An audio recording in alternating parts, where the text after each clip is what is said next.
हर हर महादेव। बोले शिव गुरु महाराज की जय। शिव गुरु महाराज के चरण में कोटि कोटि प्रणाम करतनी। आदि शक्ति जगदम्बा मैया के चरण में कोटि कोटि प्रणाम करतनी। धरती मैया के चरण में कोटि कोटि प्रणाम करतनी। यूट्यूब के माध्यम से जितना भी हमारे गुरु भाई बहन हमार कथा के सुनतनी, सबके पैर छू के प्रणाम करतनी। आई आप सबके बीच में ये कथा लेके आइल बानी।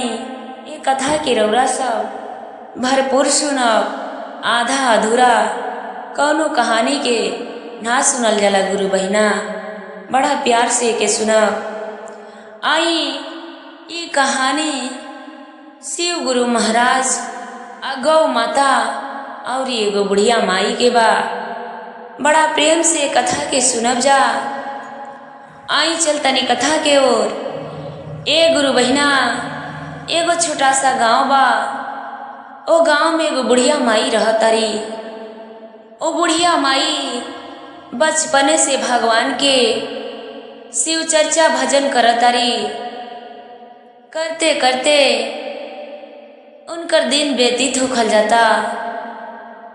ये गुरु बहिना, ओ बुढ़िया माई के एगो बेटा एगो पतोह बालो, लेकिन वो बुढ़िया माई के छोड़ के बाहर में रहता लो।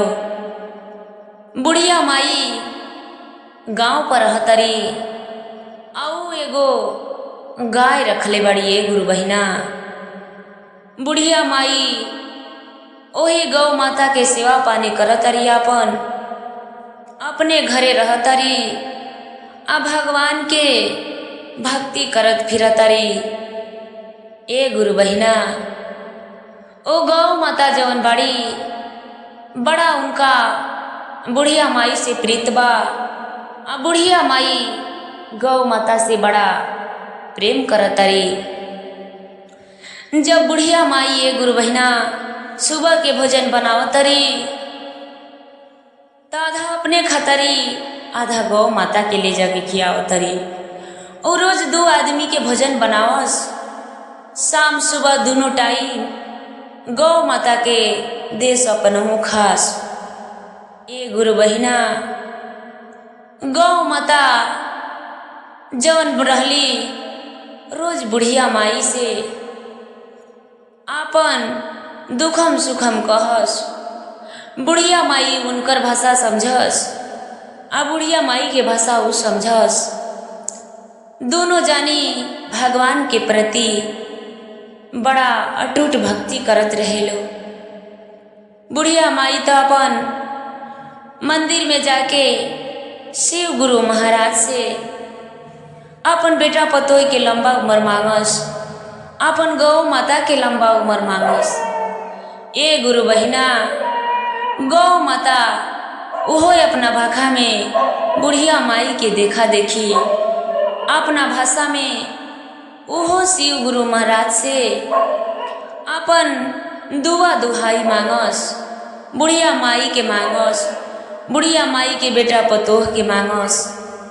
ए गुरु बहिना, यही ना देखते देखते कुछ दिन बीतल।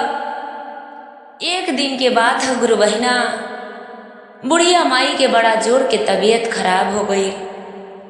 तबीयत खराब हो गई। शाम के बेरा रहे। गौ माता ताकतरी कि अभी तक ले बुढ़िया माई हमरा के खाना उना ना लेके आईली। आखिर का बात बा? ए गुरु बहिना, जब शाम के 8 बजल गौ माता आशा से निराशा होतारी कि बुढ़िया माई न अगने घूमतारी, न दुआरे पे घूमतारी, न एको बार हमके देखे आईली। आखिर कुछ न कुछ तो जरूर बा, कौनो न कौनो बात जरूर भइल बा। ए गुरु बहिना, ओ बुढ़िया माई के तबीयत बड़ा जोर से खराब बा। ना उठिए सकतरी, ना बोलिए सकतरी, ना चलिए सकतरी। आ ना केहू बा कि उनका के दवाई बीरो लेके आई, उनका के डॉक्टर के पास से लेके जाई। गौ माता समझ गईली गुरु बहिना कि बुढ़िया माई हमार बड़ा संकट में बाड़ी, बड़ा विपत में बाड़ी। ए गुरु बहिना जब सुबह भइल गौ माता अपन द्वार छोड़ली आ द्वार छोड़ के चल देता रही भगवान के मंदिर में। आ जाके जितना उनका थान में दूध रहे अपन भगवान शिव गुरु महाराज के शिवलिंग पर गिरावत तरी। आ इहे कहतरी कि हे शिव गुरु महाराज, हे देवादिदेव, जल्दी से हमरा बुढ़िया माई के रौरा ठीक करी, नहीं तो हमरा के देखभाल करी। अब देखी गुरु बहिना, जहिया ले बुढ़िया माई बिस्तर पर बाड़ी, गौ माता रोज डेली ये काम जाके करतरी आ भगवान से दुआ दुहाई करतरी।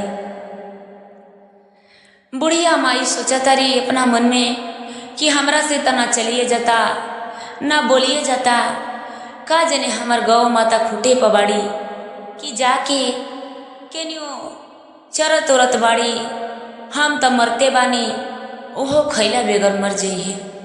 लेकिन ना गुरु बहिना, गौ माता जास दिन भर चरस आ शाम सुबह भगवान से प्रार्थना बुढ़िया माई खाती करस। शिव गुरु महाराज जब इतना देखनी गुरु बहिना, तो वहाँ के बड़ा दया आई।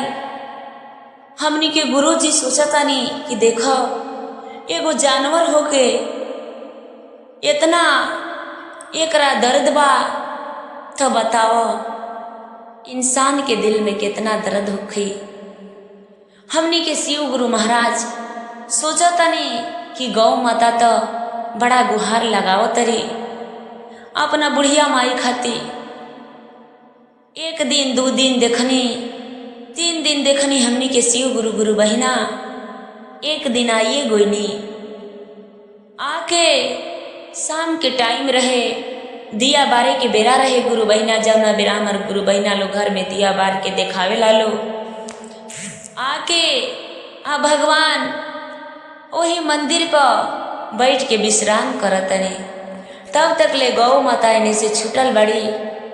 आ जाके उस शिवलिंग पर अपन दूध गिरावत तरी, कहतरी कि हे शिव गुरु महाराज, हे भगवान भोलेनाथ, जल्दी से हमरा बुढ़िया माई के ठीक कर दी। ए गुरु बहिना, जब इतना बात भगवान सुननी तो भगवान के दिल गंगाधार के तरह बहे लागल। भगवान के आंख से आंसू आ गइल देख के सुन के कि बताओ एगो जानवर होके कितना हमरा में इनकर प्रेम बा, कितना हमरा पे इनका अटूट विश्वास बा। गौ माता अपन प्रार्थना करके फिर चल दिले बाड़ी घरे। जब आवतरी उनका पीछा पीछे शिव गुरु महाराज हमनी के बानी। ये गुरु बहिना, गौ माता सीधे आवतरी तो वही जे कोठारी में खड़ा होतरी, जब ना कोठारी में बुढ़िया माई बिस्तर पर पड़ल बाड़ी। जाके बुढ़िया माई के कभी पैर और अपन सर धरतरी तो कभी उनका मुड़ी पर अपन मुड़ी धरतरी। बुढ़िया माई के तो उठे के शक्ति नहीं खे, लेकिन सुतले सुतले उनका पर अपन हाथ फिरतरी। बड़ा प्यार से गौ माता के सर पर अपन हाथ रखतरी। ये गुरु बहिना, कहल जला कि जानवर के बोले के शक्ति नहीं खे, लेकिन गौ माता के आंखें से झरझर लोर गिरता कि हमार बुढ़िया माई तो अब बीमार पड़ गई बाड़ी, केहू बचवैया नहीं खे। शिव गुरु महाराज के अलावा केहू हमनी के देखभाल करे वाला नहीं खे। ये गुरु बहिना, जब गौ माता पीछे मुड़ के देखतारी तो देखतारी कि तो उहे साधु महात्मन हवन जवन की मंदिर में बैठा रहलन। गौ माता साइड हो जाता रही। जब साइड हो गई तो भगवान समझ गईनी कि गौ माता हमरा के पहचान गईली। जाके आ बुढ़िया माई के पास में भगवान बैठतानी। आ बुढ़िया माई से कहतनी कि हे बुढ़िया माई, अरे कहाँ भइल बा रौरा? बुढ़िया माई से बोल नहीं खे जा। दोनों हाथ जोड़ के बुढ़िया माई कह तरी कि हे महात्मन, हे भगवान, हमके तो न बोले के शक्ति बा, न चले के शक्ति बा, न उठ के बैठे के शक्ति बा, हमके कौनो फेर फिकिर नहीं खे, लेकिन हम ना रह तो हमार गौ माता ना जाने कैसे रही हैं। हमरा बिना उनका एक पल चैन ना मिलेला। भगवान शिव गुरु महाराज जब इतना बात सुनने तब बड़ा प्यार से वो बुढ़िया माई के सर पर हाथ धैने। जब बुढ़िया माई के सर पर हाथ धैने गुरु बहिना, बुढ़िया माई एकदम तंदुरुस्त हो गईली, उनका शरीर में कोनो दुखे न रह गई। बुढ़िया माई उठ के बैठ गईली, पूछा तरी कि हे महात्मन, हे साधु बाबा, रौर कहाँ घर द्वार है, रौरा कहाँ से आयल बानी? अरे हम तो कई दिन से बिस्तर पर पड़ रहनी ह।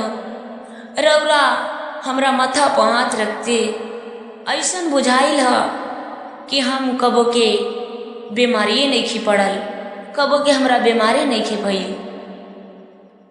भगवान कहने कि बुढ़िया माई, ई तो सब भगवान के चमत्कार है। कहली कि हो ना हो, रौरा जरूर शिव गुरु महाराज हैं। ऐसे कि हम जब जब संकट में पड़ल बानी, साक्षात हमार शिव गुरु महाराज हमरा पासे आके हमार रक्षा कैले बानी। रौरा सच सच बता दी कि रौरा के हैं? शिव गुरु महाराज कहने की बुढ़िया माई, जब पहचानिए गईनी तो समझी कि हम शिवे गुरु महाराज हैं। इतना बात बुढ़िया माई सुन ली, दौड़ के भगवान के पैर पकड़ ले, कह तरी कि हे भगवान, आज हमारी जीवन धन हो गई। गौ माता से जाके निहोरा कर तरी कि हे गौ महतारी, आज रौरा भक्ति के चलते, रौरा गुहार लगावला के चलते हमार फिर से एक बार जीवन मिल गए। भगवान कहने कि ई तो सब तहार भक्ति आ गौ माता के भक्ति हो। गौ माता हमरा प्रति बड़ा इनका अटूट प्रेम विश्वास बा। जाके रोज हमारा शिवलिंग पर अपन सारा दूध धार देता रही, ऐगही प्रार्थना करत रहले हो कि हे शिव गुरु महाराज, हमरा बुढ़िया माई के निमन कर दे। बस इनकर भक्ति है, आज हम खुश होके तोरा पासे आईनी, तोरा के फिर से नया जीवन दे देनी। अब देखिए गुरु बहिना, इतना कही के भगवान चल देता नहीं। ओ दिन से बुढ़िया माई या गौ माता साथ ही जहाँ जाता रही बुढ़िया माई कीर्तन भजन में गौ माता के ले जाता रही। सारा गांव के लोग जान जाता कि जहाँ जइहे तहाँ इनकर गौ माता जरूर जइहे।